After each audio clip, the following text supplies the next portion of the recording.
Pirming nakaupo kung maglakad ang magkakapatid na ito sa Sindangan, Zamboanga del Norte. Ang kanila kasing mga paa at binti nakayupi habang ang kanilang likod nakabaluktot. Kaya isang napakalaking kalbaryo para sa kanila ang maglakad. Dahil din sa kanilang kondisyon, sila'y pinandidirihan at kinatatakutan ng kanilang mga kapitbahay. Sinasabi ng mga tao po at mga kamag-anak namin po na susunugin daw po kami. Naluoy ko sa ilang sitwasyon, ma'am, tungod sa ilang pambati ng sakit. Pangagat ang tato ni James Mama kay Sinaturando.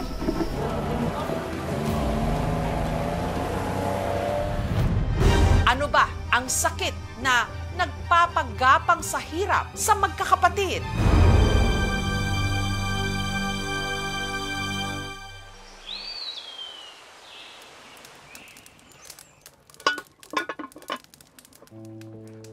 Para makaiwas sa mapanghusgang lipunan, ang magkakapatid na sina Jennifer, 47 anyos, Joseph, 53 anyos, at Joel, 44 anyos, nanatiling sa tuktok na ng bundok tumira. Ano pa?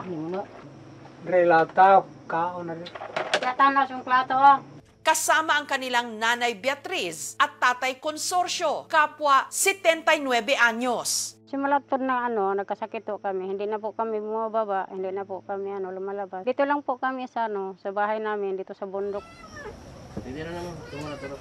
Wala ritong kuryente. Pahirapan din ang supply ng tubig. Para may magamit sa araw-araw, ang madalang na patak ng ulan, sinasahod nila gamit ang binaliktad na payong na kinabitan ng tubo. Ito pong sinasalot ko pong tubig ko para pang inom at saka pang luto ng pagkain. Dahil mahina na ang katawan at pandinig ni Tatay Consorcio, si Nanay Beatriz ang madalas nag-aalaga sa 3 nilang anak. Nga kaning akong kamagwangan nga si Joseph, dili siya makatindog. Maglakaw siya, mag-igod-igod na lang siya sa iyang anayot. Si Joel, maglisod po pagtindog, maglisod po siya lingkod. Og mulingkod na siya, kinahanglan nga akong yung sapnayon ng iyang sampot o iyang hawak. Kaya wala may kusog, matumba man siya. Si Jennifer, nagsakit po siya, makatindog siya, pero muliad ba siya ba? Dili siya kayo dili siya muliad. Kaya walay kusog ang iyang mga hawak.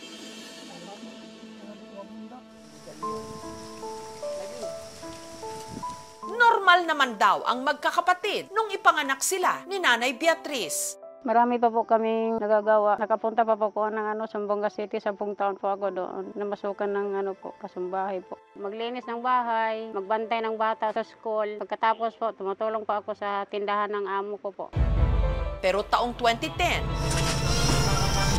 halos sunod-sunod na tinamaan ng misteryosong sakit ang magkakapatid. Naninigas yung mga darili ko. Nalagnat po ako bali isang linggo. Yun din po ang nararamdaman ng mga kapatid ko po. Talagang dandahan pong pumapayat ng katawan namin. Tapos nawala po yung lakas namin. Hindi na po kami nakakatayo. At saka hindi na rin po kami makapagbuhat ng mga mabigat. Sinubukan daw nilang magpadoktor noon, pero Wala na yung magpadayon pagtambal sa akong mana kay wala man may kwarta. Talagang masakit po para sa akin kasi po nandito kami nakatira sa bundok, malayo po sa mga kapitbahay, sa mga kamag-anak namin, wala po kami halos naman makausap. Nararamdaman ko po talaga na napapagod na ako. Napapagod na po ako sa kalagayan ko ngayon. Ganon din po yung mga kapatid ko, napapagod na rin po sila. At saka yung mga magulang ko po.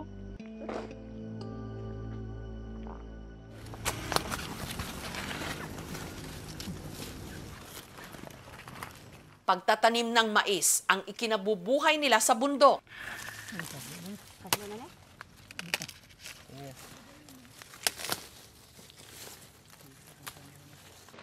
Tinatumba namin po yung puno para madali namin makuha yung bunga ng mais.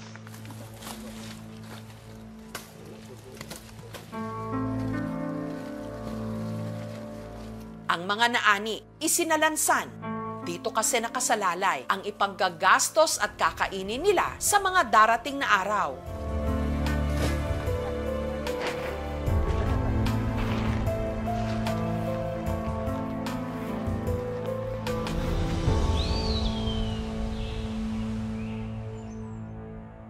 Mas malakas-lakas pa raw si Nanay Beatriz. Nakakaakyat baba ito para magbenta ng mga naaning sako-sakong mais.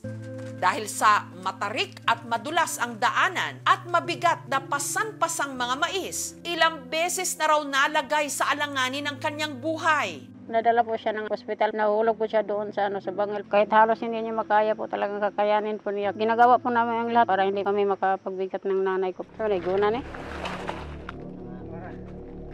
Hinala ni Nanay Beatriz, posibleng ang sakit daw ng kanyang mga anak ang dahilan kung bakit sila pinangingilagan. Pinagsususpetsahan kasing meron ang mga itong ketong. Sinasabi ng mga tao po at saka mga kamag-anak namin po na susunugin daw po kami. Kasi po, lahat daw kami po may sakit na leprosy. Pansin po namin lalo pag nakikita nila kami, nagtitinginan po sila sa sa mga kasama po nila, tapos nagtatawanan po sila. Nasasaktan po, hinahayaan na lang po namin sila. Ang ama kasi nila na si Tatay Consorcio, dating nagkaketong. Ang leprosy, nagkakaroon ng deformity o kaya nanghihina. Noong nagkaroon po si Papa ng sakit na leprosy, nagpunta po siya doon sa Zamboanga City para po magpagamot po. Makalipas ang ilang buwang gamutan, ang mga tumubong sugat sa balat ni Tatay Consorcio tuluyan ng naghilom. Gayunman, nag-iwan ito ng permanenteng marka sa kanyang katawan. Ang kanyang mga daliri sa mga kamay at paa, pawang napudpod. Leprosy is very curable. Talagang magagamot siya at matagal na ito. Simula nung World War II pa, natuklasan na yung gamot na makakapigil sa bakterya ng leprosy. Pero gumaling man ang kanilang ama, hindi pa rin tumigil ang pangmamata sa kanila. Talagang masakit na masakit po. Kasi po, kung ano-ano lang po ang sinasabi nila tungkol sa amin. Pero wala naman may manumbalik. Wala lang yun ako po na. Ibudlay naman kayo. O ganin ako mga anak di na matog ubos kay mahadlok lagi silang takdan lagi ining sakit. Isa sa mga nagpalakas ng loob ni Jennifer, ang pamilya na pinagsilbihan niya noon sa Zamboanga City. Caring siya sa mga bata. Mahal na mahal niya yung mga anak ko. Kaya yung misis ko, tuwan-tuwa siya. Napapagkatiwalaan. Pero ano nga ba talaga ang sakit ng magkakapatid? The way sila maglakad sa form of muscle dystrophy. Ang muscle dystrophy kasi is a group of genetic diseases na ang common feature nila is sinisira nila dahan-dahan yung muscles ng tao. Samantala, para makatulong sa sitwasyon ni na Jennifer, binisita sila ng mga opisyal ng Department of Labor and Employment o DOLE. Gusto ng pamilya na makapag-start sila ng babuyan. Yun ang i-workout namin para mabigyan natin sila. Maximum natin na ma-assist kanya is 30,000 pesos. Masaya po kami kasi bigyan nila kami ng pagkabuhayan. Para rin makumpirma kung ano talaga ang sakit nila, katuwang ang local government unit ng Sindangan Zamboanga del Norte, ibinaba namin sila sa Kapatagan para mapatignan sa mga espesyalista. Ayo kay ubos boy aron makalingkod sa tarong. Baliktad tay. Bale. Tuyok. Ana. Dito ka atubang. Pero pahirapan ang pagbaba sa kanila. Kinailangan pa silang isakay sa duyan na gawa sa sako at kawayan. Patakilira daw na, patakilira. Ana.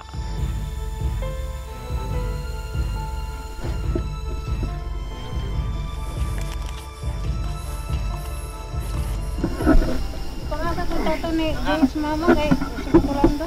Dagdag pa sakit ang matarik at madulas na daan. Lantaw ng bato ba? Ayaw na.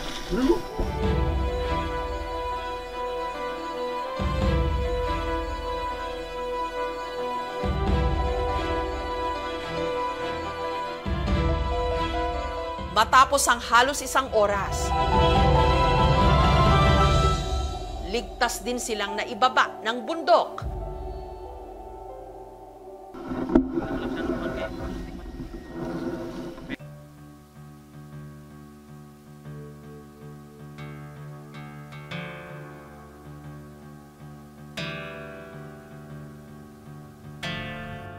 Sakay ng multicab, itinawid din sila sa rumaragasang ilog. Hawak.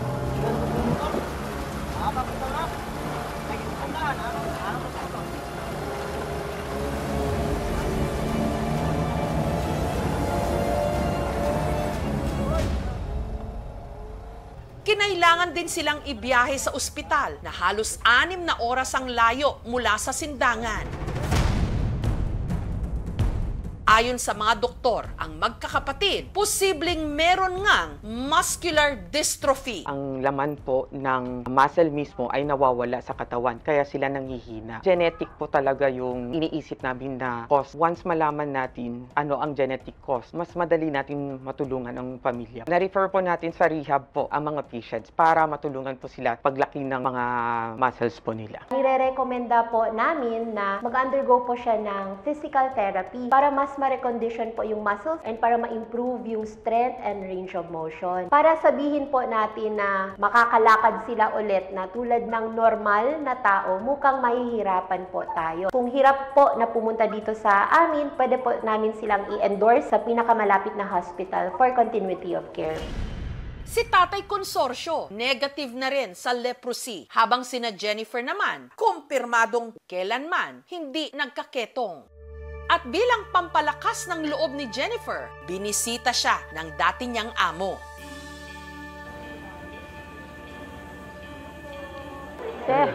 Maamo na ako si Major Torres. Kasi matagal ko na siya hindi nakikita.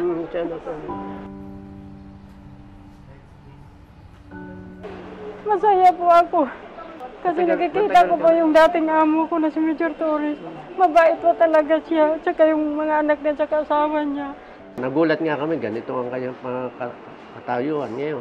Masaya ako kasi nakita ko siya, pero nalulungkot ako ganito ang sitwasyon. Kuya, maraming salamat. Nandun pa ako sa inyo. Ang sobrang bait niyo, si ate, yung mga anak niyo. Namimiss ko na kayo. Gusto ko pong bumalik sa inyo para alagaan si ate. Oo, basta pilitin mo lang gumaling ka. Yun yung niawa ang Diyos. Gagaling na yan. Masaya po talaga. Ito na ang pinakamasaya kong regalo niyo sa akin na nakikita ko po siya.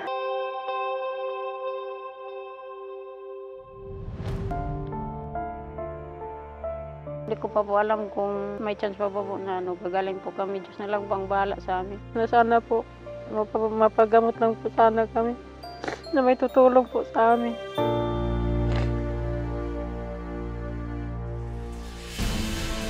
Ngayong malinaw na sa magkakapatid ang tunay nilang kondisyon, umaasa silang unti-unti na silang makakatayo at unti-unti na silang makababangon sa sakit at diskriminasyon.